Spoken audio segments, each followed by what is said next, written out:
আল্লামা সাইদি বলছিলেন না, ইন্দুরের গর্ত খুঁজে পাওয়া যাবে না, পালানোর রাস্তাও খুঁজে পাওয়া যাবে না। আর বলবেন মৌলবাদী, আমরা হইলো, তোমরা হইলো আগাবাদী আর আমরা মৌলবাদী।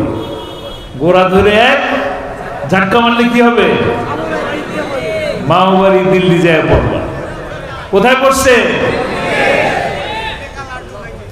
দিল্লি যায় পড়ছে। তো কাজেই যেখানে আছেন ভালো আছেন, ভালো থাকেন, চট করে চলে আসার চিন্তা করেন না। চট করে চলে আসলে আপনারা কি করবেন? কট করে ধরে ফেলবেন। আলেম ওলামাদের উপরে নির্যাতন এই মাটির মানুষ সহ্য করে নাই, করবেও না। এই মাটি শাহজালালের মাটি, শাহ মখদুমের মাটি, শাহ কোরআনের মাটি, কোরআনের মাটি, কোরআনের পাখির মাটি। এই মাটিতে কোরআনের রাজ প্রতিষ্ঠা হবে ইনশাআল্লাহ।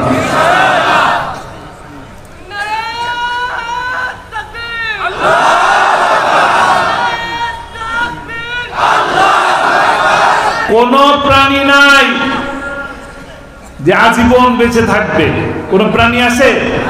নাই। আমাদের সকলকে চলে যেতে হবে, কথা আমরা সকলে জানি। কিন্তু চলে যাওয়ার পরেও তাদেরকে আমরা মনে রাখবো। কাদেরকে? যা কোরআনের পক্ষের মানুষ।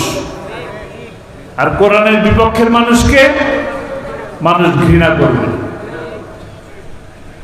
কোরআনের পক্ষের মানুষদেরকে আপনারা ভালোবাসেন, বাসেন কিনা?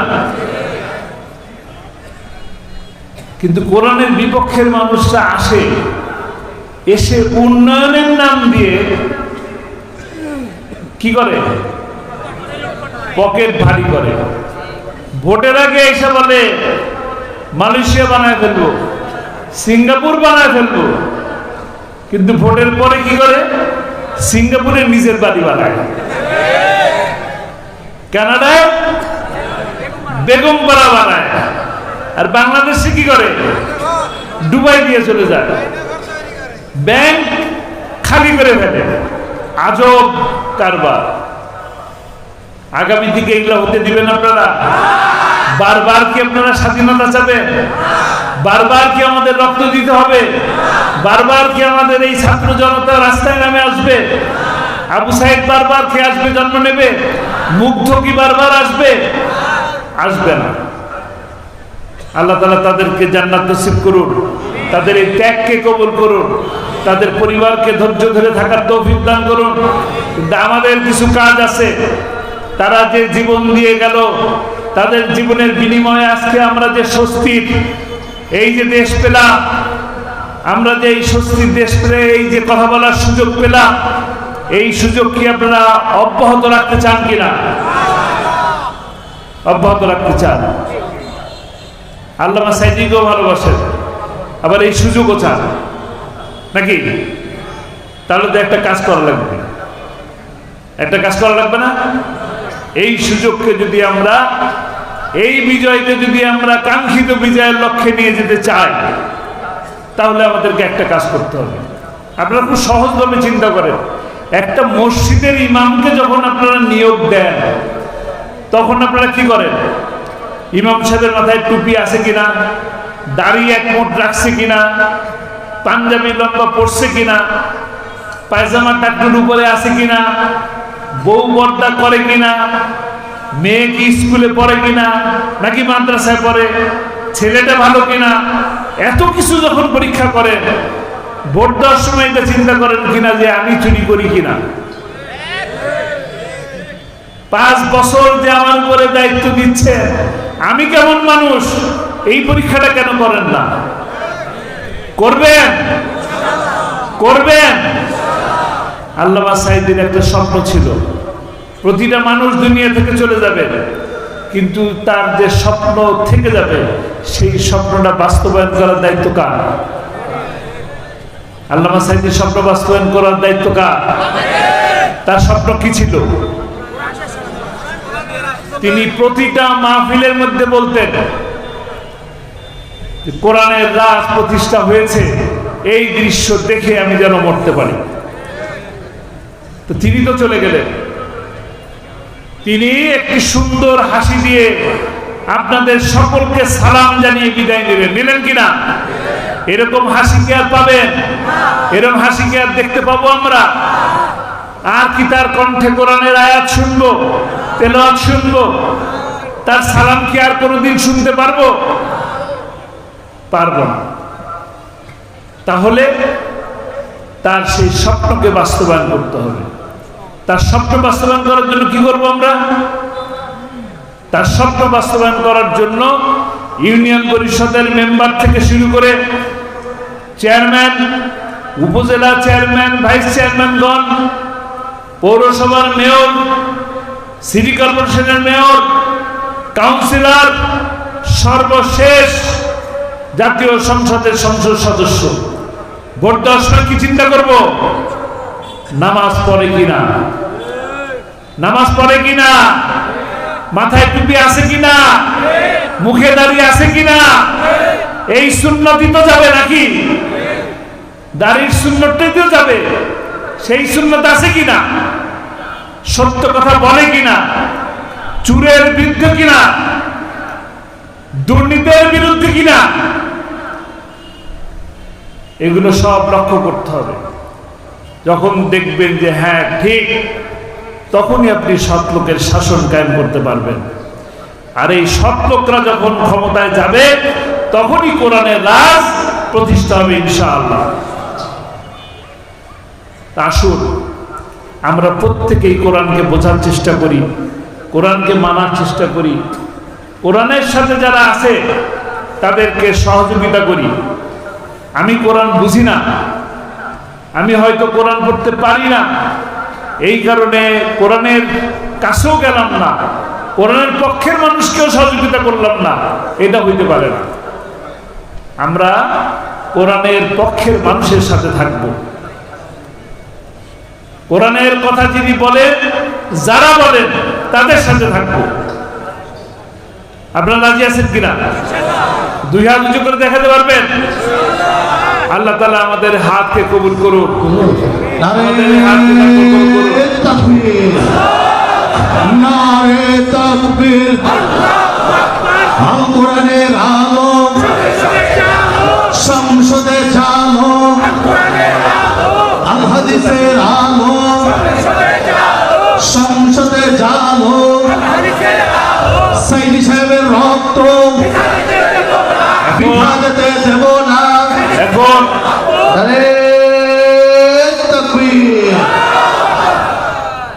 এখন কাশফুল কোরআন, এই কাশফুল কোরআন কিসের সাথে আছে? কোরআনের সাথেই আছে। কাজেই এই ফাউন্ডেশনের মাধ্যমে যে শিক্ষা প্রতিষ্ঠান হিফজুল কোরআন, আপনারা এটার পাশে থাকবেন, কথা দিচ্ছেন ইনশাআল্লাহ। এই ফাউন্ডেশনের সাথে, কাশফুল কোরআন ফাউন্ডেশনের সাথে যদি থাকেন, তাহলে একটা সময় আসবে এইখান থেকেই আল্লামা সাইদির মতো রহমানির রহিম যালিকাল কিতাবু লা রাইবা ফীহি হুদাল লিল মুত্তাকিন। কাশফুল কোরআন ফাউন্ডেশন রাজশাহী কর্তৃক আয়োজিত আজকের এই ইসলামী সম্মেলন, পাগড়ি প্রদান ও হিফজুল কোরআন অ্যাওয়ার্ড 2024 অনুষ্ঠানের সম্মানিত সভাপতি প্রফেসর ডক্টর মোহাম্মদ নিজামুদ্দিন, আজকের সম্মানিত প্রধান অতিথি শহীদি কাফেলা বাংলাদেশ জামাত ইসলামীর রাজশাহী মহানগর আমির, বিশিষ্ট ইসলামী চিন্তাবিদ ডক্টর মৌলানা কেরামত আলী,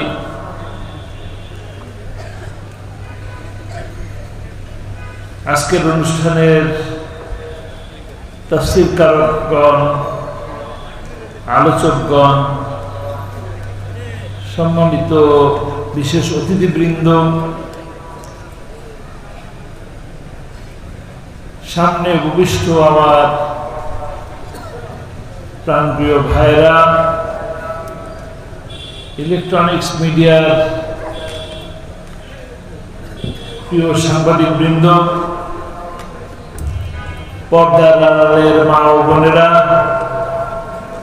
আমার মাইকের আওয়াজ যতদূর পর্যন্ত যাচ্ছে, যারা শুনছেন এবং শুনবেন, সকলকে আমার অন্তরের অন্তঃস্থল থেকে, হৃদয় গভীর থেকে বলছি আসসালামু আলাইকুম ওয়া রাহমাতুল্লাহি ওয়া বারাকাতুহু।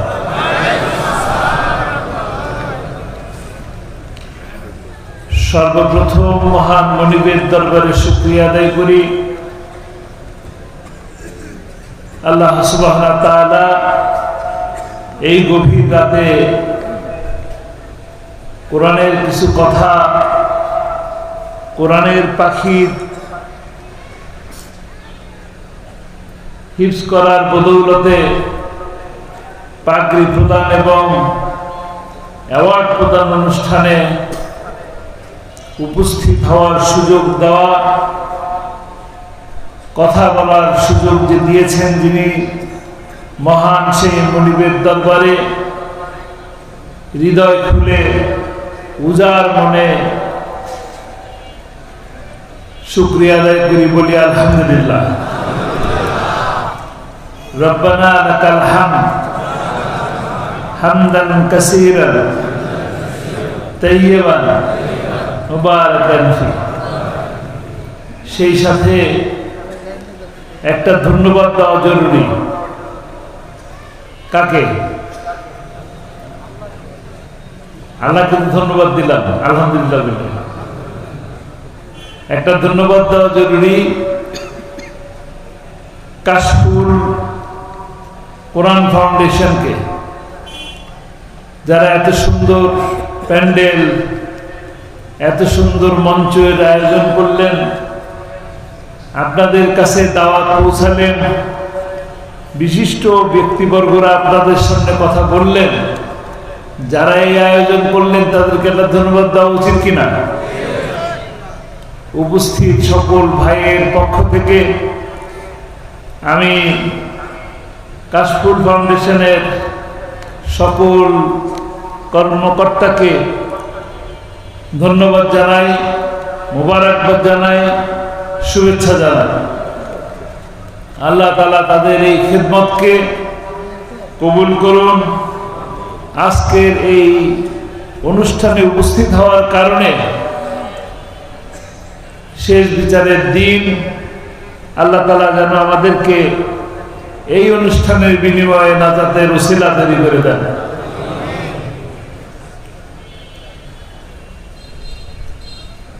এই প্রতিষ্ঠানের কাজ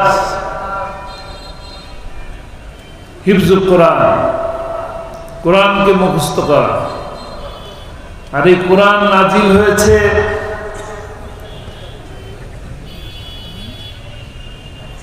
যে কোনো বই, যত বই আপনারা দুনিয়াতে দেখবেন, যত গ্রন্থ দেখবেন, কোন গ্রন্থের ভিতরে কিন্তু এই কথা বলা নাই যে এই গ্রন্থটি নির্ভুল। সকল গ্রন্থেই ভূমিকার মধ্যে এই কথাটা থাকে যে ভুলবশত যদি কোনো ভুল হয়ে থাকে তাহলে আমাকে জানাবেন, পরবর্তী সংস্করণে আমরা সংশোধন করে নেব। এর লেখা থাকে কিনা? একমাত্র মহাগ্রন্থ আল কোরআন যে প্রথমেই বলতেছে এ কোরআন নির্ভুল। এই কোরআন মানবে যারা, তারা মুত্তাকিন, তারা সহজ সরল পথ পাবে। তাদের সর্বশেষ গন্তব্য কোথায়? জান্নাত। আল্লাহ তাআলা আমাদেরকে এমন একটা সময় কোরআন দিয়েছিলেন যে সময়ে ওই সমাজের মানুষেরা গোত্রে গোত্রে যুদ্ধ করত, একজন আর একজনের পিছনে লেগে থাকতো, একজন আর একজনের সাথে মারামারি করলে কোনো কারণে যদি ঝগড়াঝাটি হতো তাহলে বংশশুদ্ধা এসে যুদ্ধে লেগে যেত। যে সময় বর্ণ বিদ্বেষ ছিল, সাদা কালোর পার্থক্য ছিল, গরিবদেরকে দাস হিসাবে বন্দী হিসেবে রেখে দেওয়া হতো, নারীর কোনো মর্যাদা ছিল না। যে সময়ে কন্যা সন্তান জন্ম নিলে ভূমিষ্ঠ হওয়া মাত্রই আছাড় মেরে মেরে ফেলত, কন্যা সন্তান জন্ম নিলে কন্যা সন্তানটিকে জীবন্ত কবর দিয়ে দিত। যে সময় নারীর কোনো মর্যাদা ছিল না, সেই সময় এই কোরআন নাজিল হয়েছিল কার কাছে? মুহাম্মদুর রাসূলুল্লাহ সাল্লাল্লাহু আলাইহি সাল্লাম, আমাদের প্রিয় নবী, শেষ নবী, শ্রেষ্ঠ নবী। তার কাছে এই কোরআন নাজিল হওয়ার মাধ্যমে তার আচরণের কারণে, তার মিষ্টি ভাষার কারণে, তার ঐশিক জ্ঞানের কারণে আল্লাহ তাআলা একটি সোনালী যুগ উপহার দিলেন। যে সময় কিনা মানুষের সাথে মানুষের ভেদাভেদ,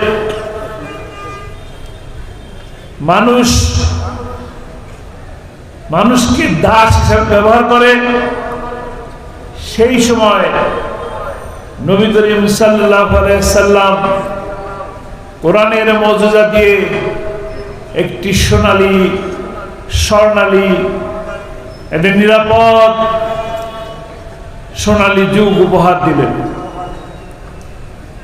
যে মানুষগুলো হত্যা করত, সেই মানুষগুলোই সোনার মানুষে রূপান্তরিত হল।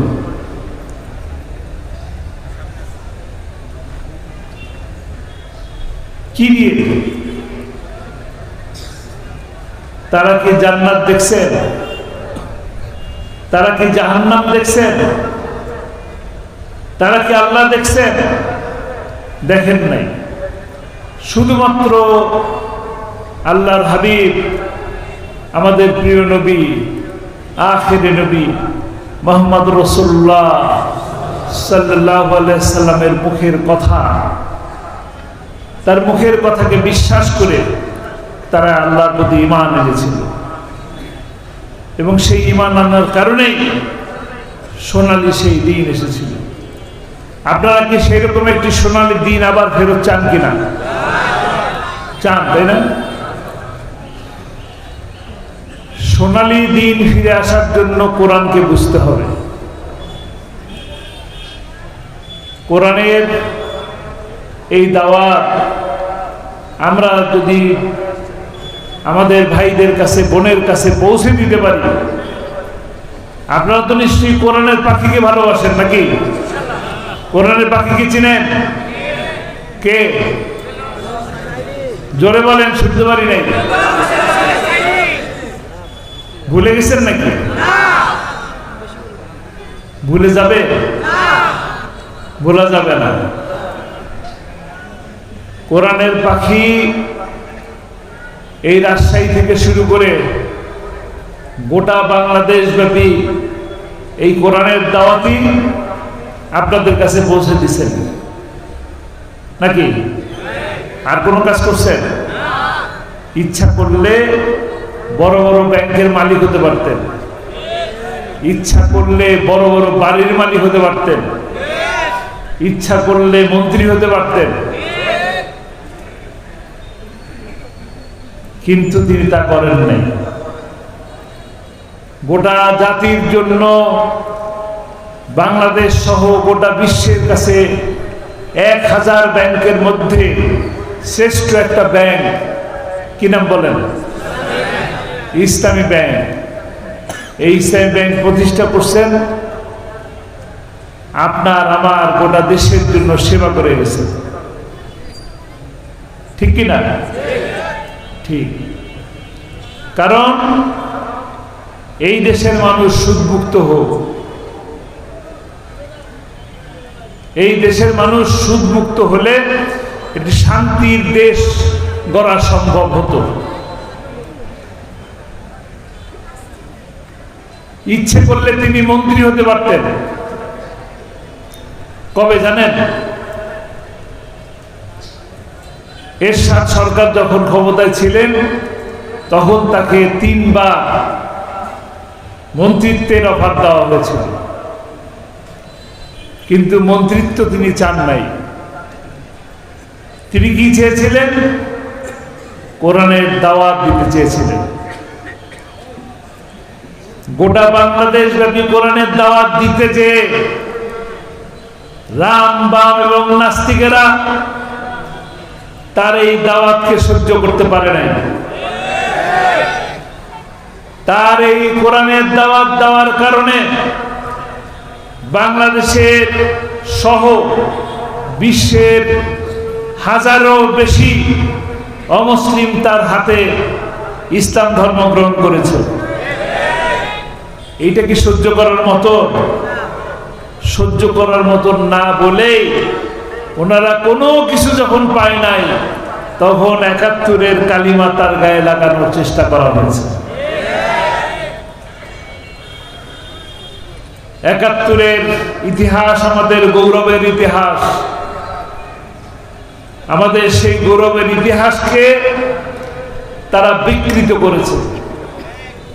বিকৃত করে যারা কিনা কোরআনের কথা বলে, কোরআনের রাজ প্রতিষ্ঠার জন্য চেষ্টা করে, তাদেরকে রাজাকার বানানোর চেষ্টা করা হয়েছে। যে ব্যক্তিদেরকে ফাঁসি দেওয়া হলো তারা কি লুটেরা ছিল? যদি তারা ৭১ সালে লুট করে থাকে তাহলে ৭২ থেকে ২০১০ সালে গ্রেপ্তার হওয়ার আগ পর্যন্ত তারা কেন কোন ধরনের চুরি ডাকাতির মধ্যে সম্পৃক্ত হতে পারল না? বলেন, তারা কি মন্ত্রী ছিলেন? তারা কি এমপি ছিলেন? কেন তাদের এই 5 বছরের ভিতরে 1 টাকা পরিমাণের দুর্নীতির কোন প্রমাণ তারা মেলাইতে পারলেন না? পেরেছেন? তাহলে ৭১ সালে কেন করলো? ৭১ সালে যদি তারা লুট করে থাকে, ডাকাতি করে থাকে, ৭২ থেকে শুরু করে ২০১০ সালের ২৯ জুন পর্যন্ত তাদের যে ইনকাম ট্যাক্স ফাইল তাতে তাদের কত টাকা ছিল? এই প্রশ্ন কি আপনাদের মনে আসছে কখনো? আপনারা যে কোরআনের পাখিকে চিনেন, ২০১০ সালের ২৯ জুন আসরের সময় তাকে যখন গ্রেপ্তার করে নিয়ে যাওয়া হলো তখন তার অ্যাকাউন্টে কত টাকা ছিল জানেন? 2,36,000 টাকা। 2,36,000 টাকা। কত বছরের এমপি ছিলেন? 10 বছরের এমপি ছিলেন। টানা 10 বছরের এমপি ছিলেন। এই যে গভর্নমেন্ট পালায় গেল, মাত্র 1 বছরের যে সরকার, সেই 1 বছরের সরকারের যে সমস্ত স্বতন্ত্র এমপিরা ছিল তাদের দেখেন তো কত টাকা ছিল। তারাও তো আওয়ামী লীগই করতেন নাকি? দামি প্রার্থী, তাই না?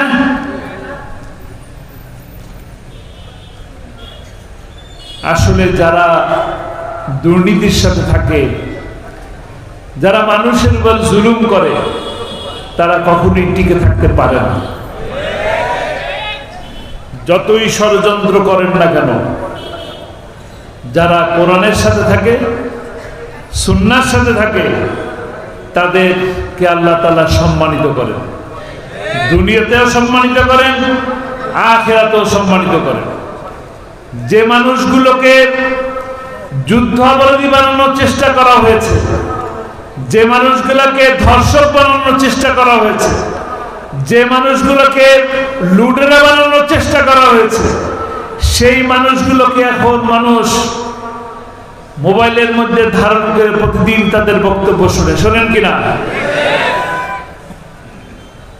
আগে আল্লামা সাঈদীর ক্যাসেট আপনারা ঘরে বসে শুনতেন, এখন কোথায় শুনেন? সকলের বুক পকেটে থাকে। দূরে সরানো গেছে?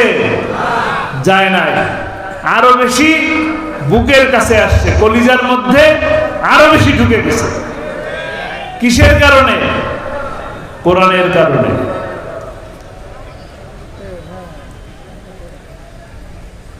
যারাই কোরআনের বিরুদ্ধে থাকে তাদের পরিণতি কি হয়? ফেরাউনের পরিণতি কি ছিল? নমরুদের পরিণতি কি ছিল? আর মামু বাড়ি যে গেছে তার পরিণতি কি হয়েছে? কে গেছে মামু বাড়ি? মামু বাড়ি গেল কে?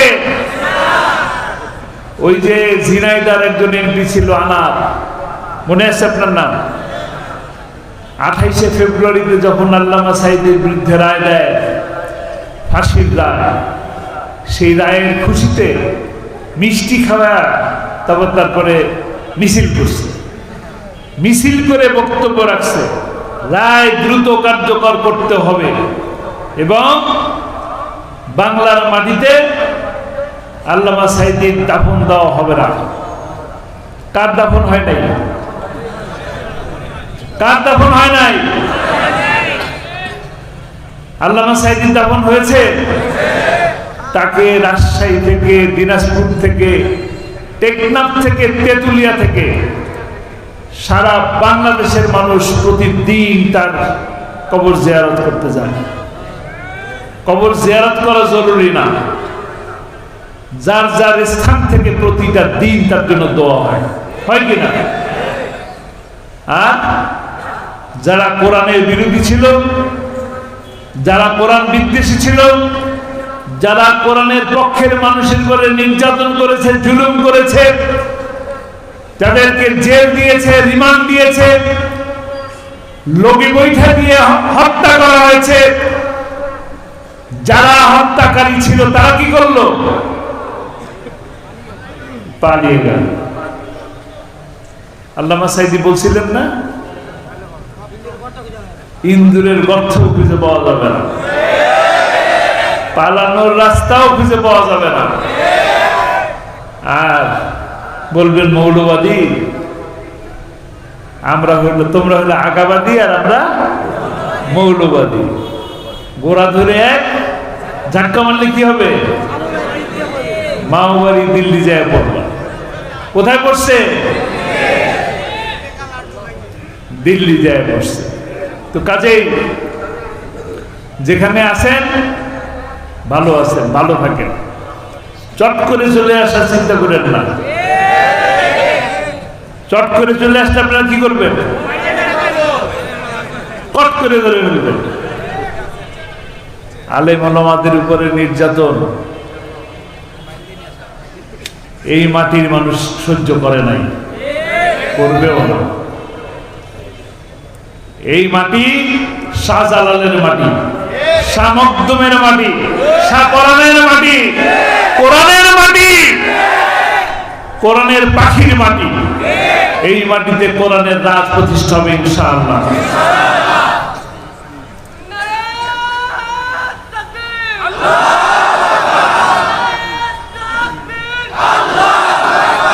কোন প্রাণী নাই যে আজীবন বেঁচে থাকবে।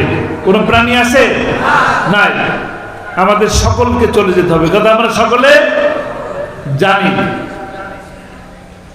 কিন্তু চলে যাওয়ার পরেও তাদেরকে আমরা মনে রাখবো। কাদেরকে? যা কোরআনের পক্ষের মানুষ। আর কোরআনের বিপক্ষের মানুষকে মানুষ ঘৃণা করবে। কোরআনের পক্ষের মানুষদেরকে আপনারা ভালোবাসেন, বাসেন কিনা?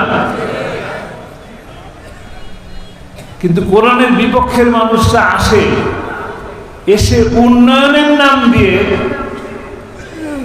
কি করে? পকেট ভারী করে। ভোটের আগে এসে বলে মালয়েশিয়া বানায় ফেলবো, সিঙ্গাপুর বানায় ফেলবো, কিন্তু ভোটের পরে কি করে? সিঙ্গাপুরের নিজের বাড়ি বানায়, কানাডায় বেগমপাড়া বানায়, আর বাংলাদেশে কি করে? দুবাই দিয়ে চলে যায়, ব্যাংক খালি করে ফেলে। আজব কারবার। আগামী দিকে এগুলো হতে দিবেন আপনারা? বারবার কি আপনারা স্বাধীনতা চাবেন? বারবার কি আমাদের রক্ত দিতে হবে? বারবার কি আমাদের এই ছাত্র জনতা রাস্তায় নামে আসবে? আবু সাইদ বারবার কি আসবে, জন্ম নেবে? মুগ্ধ কি বারবার আসবে? আসবে না। আল্লাহ তাআলা তাদেরকে জান্নাত নসিব করুন, তাদের এই ত্যাগকে কবুল করুন, তাদের পরিবারকে ধৈর্য ধরে থাকার তৌফিক দান করুন। কিন্তু আমাদের কিছু কাজ আছে। তারা যে জীবন দিয়ে গেল, তাদের জীবনের বিনিময়ে আজকে আমরা যে স্বস্তির এই যে দেশ পেলাম, আমরা যে এই স্বস্তির দেশ পেলে এই যে কথা বলার সুযোগ পেলাম, এই সুযোগ কি আপনারা অব্যাহত রাখতে চান কিনা? অব্যাহত রাখতে চান? আল্লামা সাইদিকেও ভালোবাসেন, আবার এই সুযোগও চান নাকি? তাহলে তো একটা কাজ করা লাগবে, একটা কাজ করা লাগবে না? এই সুযোগকে যদি আমরা, এই বিজয়কে যদি আমরা কাঙ্ক্ষিত বিজয়ের লক্ষ্যে নিয়ে যেতে চাই, তাহলে আমাদেরকে একটা কাজ করতে হবে। আপনারা খুব সহজভাবে চিন্তা করেন, একটা মসজিদের ইমামকে যখন আপনারা নিয়োগ দেন, তখন আপনারা কি করেন? ইমাম সাহেবের মাথায় টুপি আছে কিনা, দাড়ি এক মোট রাখছে কিনা, পাঞ্জাবি লম্বা পরছে কিনা, পায়জামা টাকটুর উপরে আছে কিনা, বউ পর্দা করে কিনা, মেয়ে কি স্কুলে পড়ে কিনা, নাকি মাদ্রাসায় পড়ে, ছেলেটা ভালো কিনা, এত কিছু যখন পরীক্ষা করেন, ভোট দেওয়ার সময় এটা চিন্তা করেন কিনা যে আমি চুরি করি কিনা? 5 বছর যে আমার উপরে দায়িত্ব দিচ্ছে, আমি কেমন মানুষ, এই পরীক্ষাটা কেন করেন না? করবেন, করবেন। আল্লামা সাইদির একটা স্বপ্ন ছিল, প্রতিটা মানুষ দুনিয়া থেকে চলে যাবে, কিন্তু তার যে স্বপ্ন থেকে যাবে, সেই স্বপ্নটা বাস্তবায়ন করার দায়িত্ব কার? আল্লামা সাইদির স্বপ্ন বাস্তবায়ন করার দায়িত্ব কার?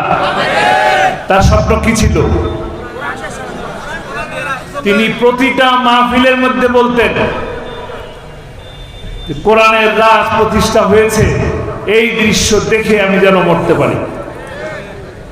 তো তিনি তো চলে গেলেন, তিনি একটি সুন্দর হাসি দিয়ে আপনাদের সকলকে সালাম জানিয়ে বিদায় নিলেন, নিলেন কিনা? এরকম হাসি কি আর পাবেন? এরকম হাসি কি আর দেখতে পাবো আমরা? আর কি তার কণ্ঠে কোরআনের আয়াত শুনবো, তেলাওয়াত শুনবো? তার সালাম কি আর কোনোদিন শুনতে পারবো? পারবো না। তাহলে তার সেই স্বপ্নকে বাস্তবায়ন করতে হবে। তার স্বপ্ন বাস্তবায়ন করার জন্য কি করবো আমরা? তার স্বপ্ন বাস্তবায়ন করার জন্য ইউনিয়ন পরিষদের মেম্বার থেকে শুরু করে চেয়ারম্যান, উপজেলা চেয়ারম্যান, ভাইস চেয়ারম্যানগণ, পৌরসভার মেয়র, সিটি কর্পোরেশনের মেয়র, কাউন্সিলর, সর্বশেষ জাতীয় সংসদের সংসদ সদস্য, ভোট দেওয়ার সময় কি চিন্তা করব?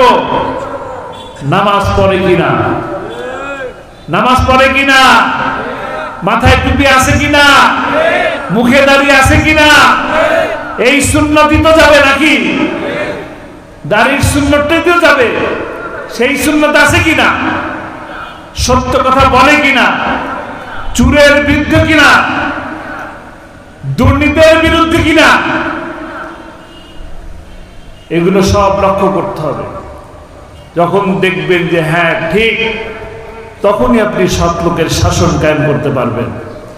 আর এই সৎ লোকরা যখন ক্ষমতায় যাবে, তখনই কোরআনের রাজ প্রতিষ্ঠা হবে ইনশাআল্লাহ। আসুন আমরা প্রত্যেকেই কোরআনকে বোঝার চেষ্টা করি, কোরআনকে মানার চেষ্টা করি, কোরআনের সাথে যারা আছে তাদেরকে সহযোগিতা করি। আমি কোরআন বুঝি না, আমি হয়তো কোরআন পড়তে পারি না, এই কারণে কোরআনের কাছেও গেলাম না, কোরআনের পক্ষের মানুষকেও সহযোগিতা করলাম না, এটা হইতে পারে না।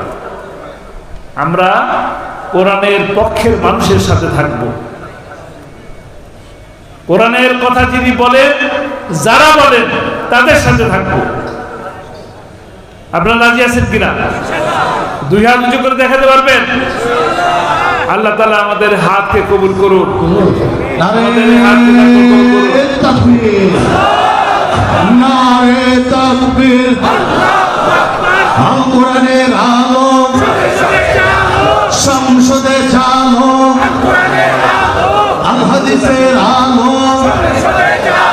সংসদে জালো, সাইদি সাহেবের রক্ত বৃথা যেতে দেব না। এখন নারে তাকবীর। এখন কাশফুল কোরআন, এই কাশফুল কোরআন কিসের সাথে আছে? কোরআনের সাথেই আছে। কাজেই এই ফাউন্ডেশনের মাধ্যমে যে শিক্ষা প্রতিষ্ঠান হিফজুল কোরআন, আপনারা এটার পাশে থাকবেন, কথা দিচ্ছেন ইনশাআল্লাহ। এই ফাউন্ডেশনের সাথে, কাশফুল কোরআন ফাউন্ডেশনের সাথে যদি থাকেন, তাহলে একটা সময় আসবে এইখান থেকেই আল্লামা সাইদির মতন একজন মানুষ বেরিয়ে আসবে ইনশাআল্লাহ। কাশফুল কোরআন ফাউন্ডেশনকে আল্লাহ তাআলা কবুল করুন। আমরা যারা এখানে আছি, আমি যে কথা বললাম, যে কথা শুনলাম, সে কথা আমল করার তৌফিক দান করুন। আমা তৌফিক ইল্লা বিল্লাহ। আসসালামু আলাইকুম ওয়া রাহমাতুল্লাহ। আলহামদুলিল্লাহ। জাযাকাল্লাহ বারাকাল্লাহ ফি হায়াতি। সম্মানিত ভাইরা বসেন। আপনারা জানেন মুসলিম মানুষের দোয়া আল্লাহর দরবারে কবুল হয়। আমরা তার কাছ থেকে দোয়া নেব ইনশাআল্লাহ। সবাই বসেন, দোয়াটা করে যাবেন না। এই পর্যায়ে সভাপতির বক্তব্য উপস্থাপন করছেন